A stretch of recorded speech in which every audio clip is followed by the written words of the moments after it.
Hello, my garden friends. This is Jersey Shore Lisa from MyNJGarden.com. Thank you so much for joining me today on my garden update. Please subscribe to the channel and like the video.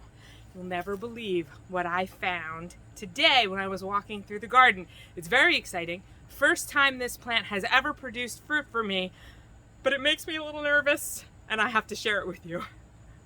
I did a video earlier in the season of the Mayapples. These are also called mandrake. They're a shady native ground cover and they are toxic plants. They are poisonous, every part of the plant, the leaves, the stems, the roots, and the unripe fruit are toxic until the fruit become very ripe, and then they're actually edible.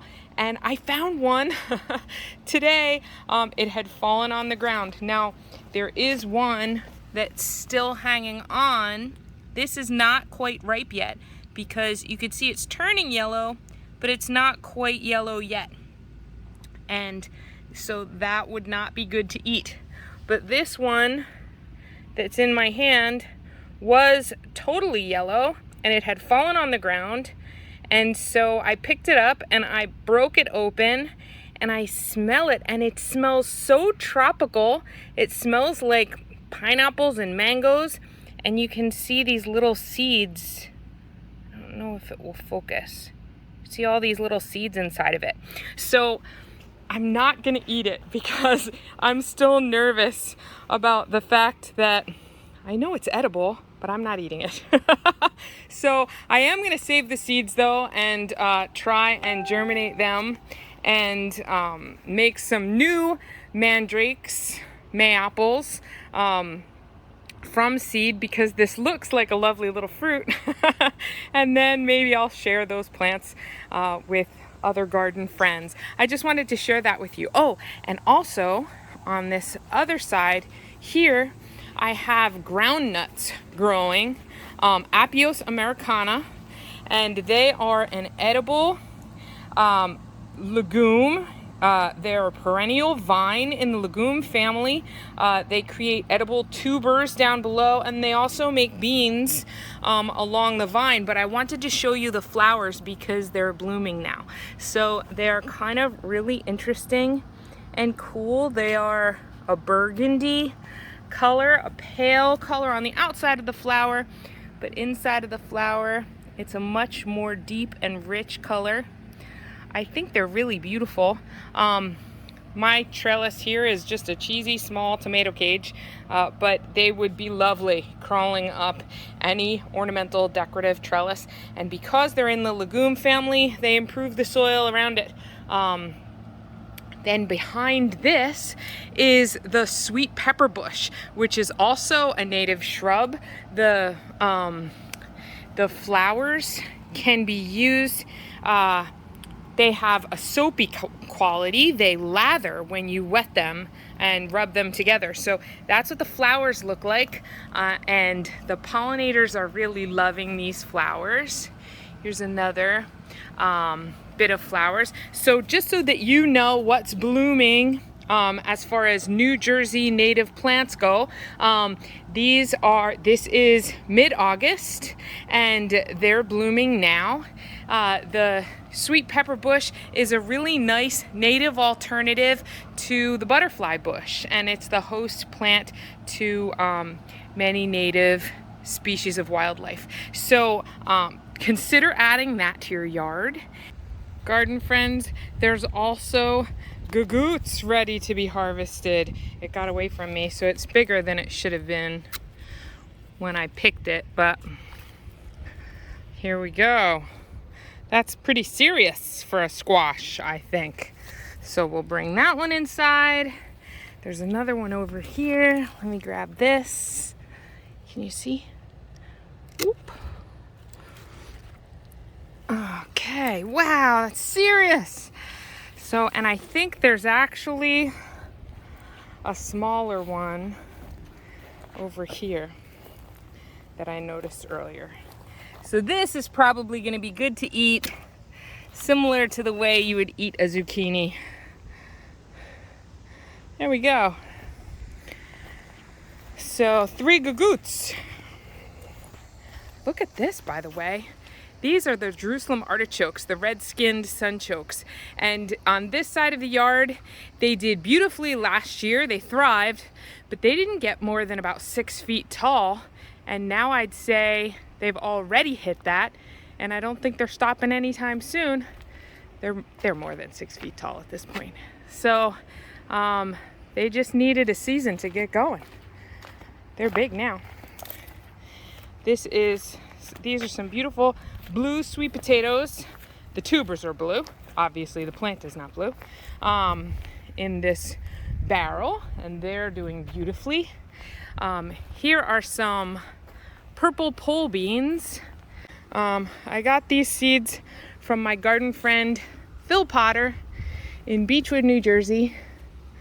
And I plant them and I think of him.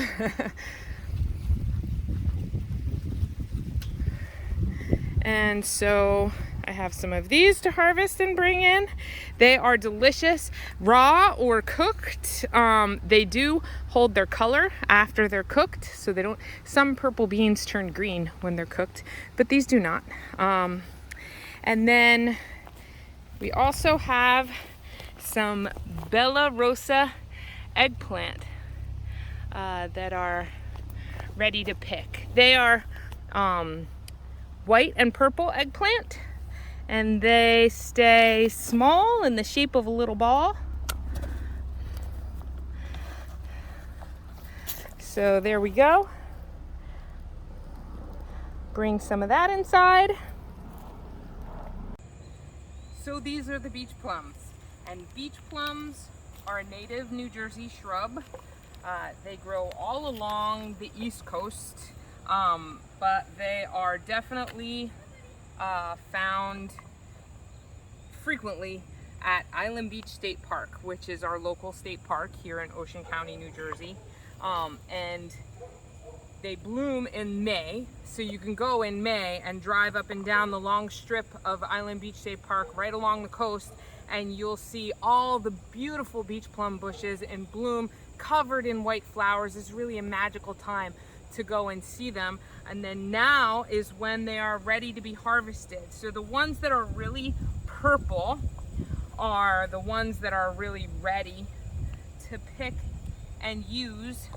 There are some that are like a light reddish, and those could probably use a few more days. But they are a small stone fruit. They taste just like a plum, but they have a small pit in them, just like a plum would have, only in miniature. It's much more like a cherry.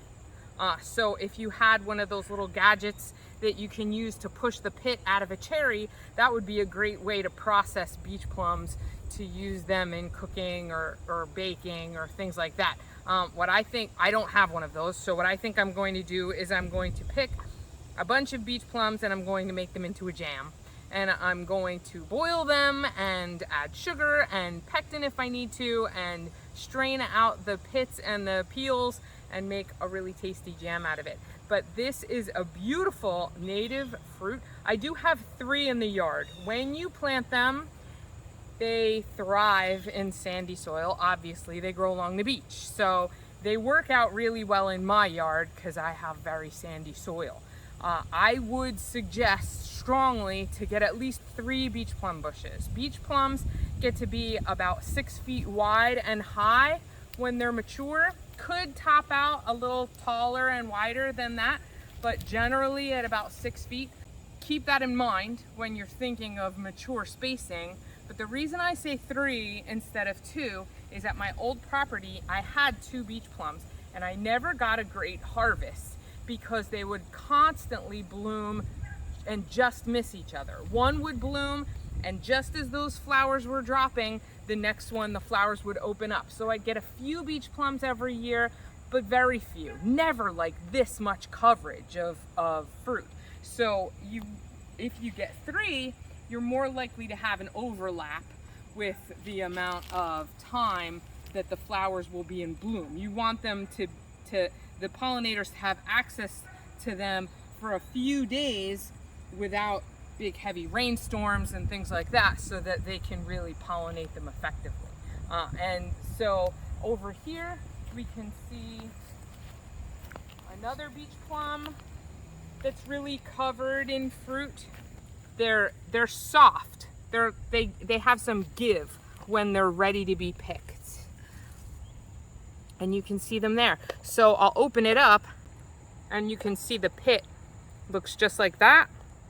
And it's just a plum. It's just perfect. I do want to show you a problem that I'm having in an area that has very little airflow. This branch is resting up against this Montauk daisy, and you can see that it's causing some damage.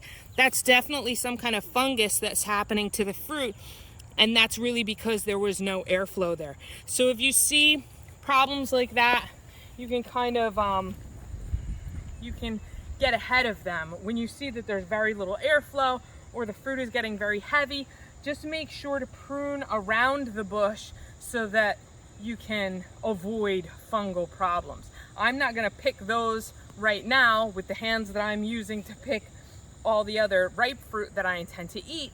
I'll wait until I'm done harvesting. I'll pick those, throw them into the trash, and prune the bush so that we don't have that problem next year. Thanks for joining me for this garden update. Again, this is Jersey Shore Lisa with MyNJGarden.com. Please subscribe to the channel. I'd love to share all my garden updates with you. Like the video, leave me a comment if you have any questions about beach plums or any of the other foods that I've been growing, that I've been talking with you about today. Thanks for watching. Bye-bye.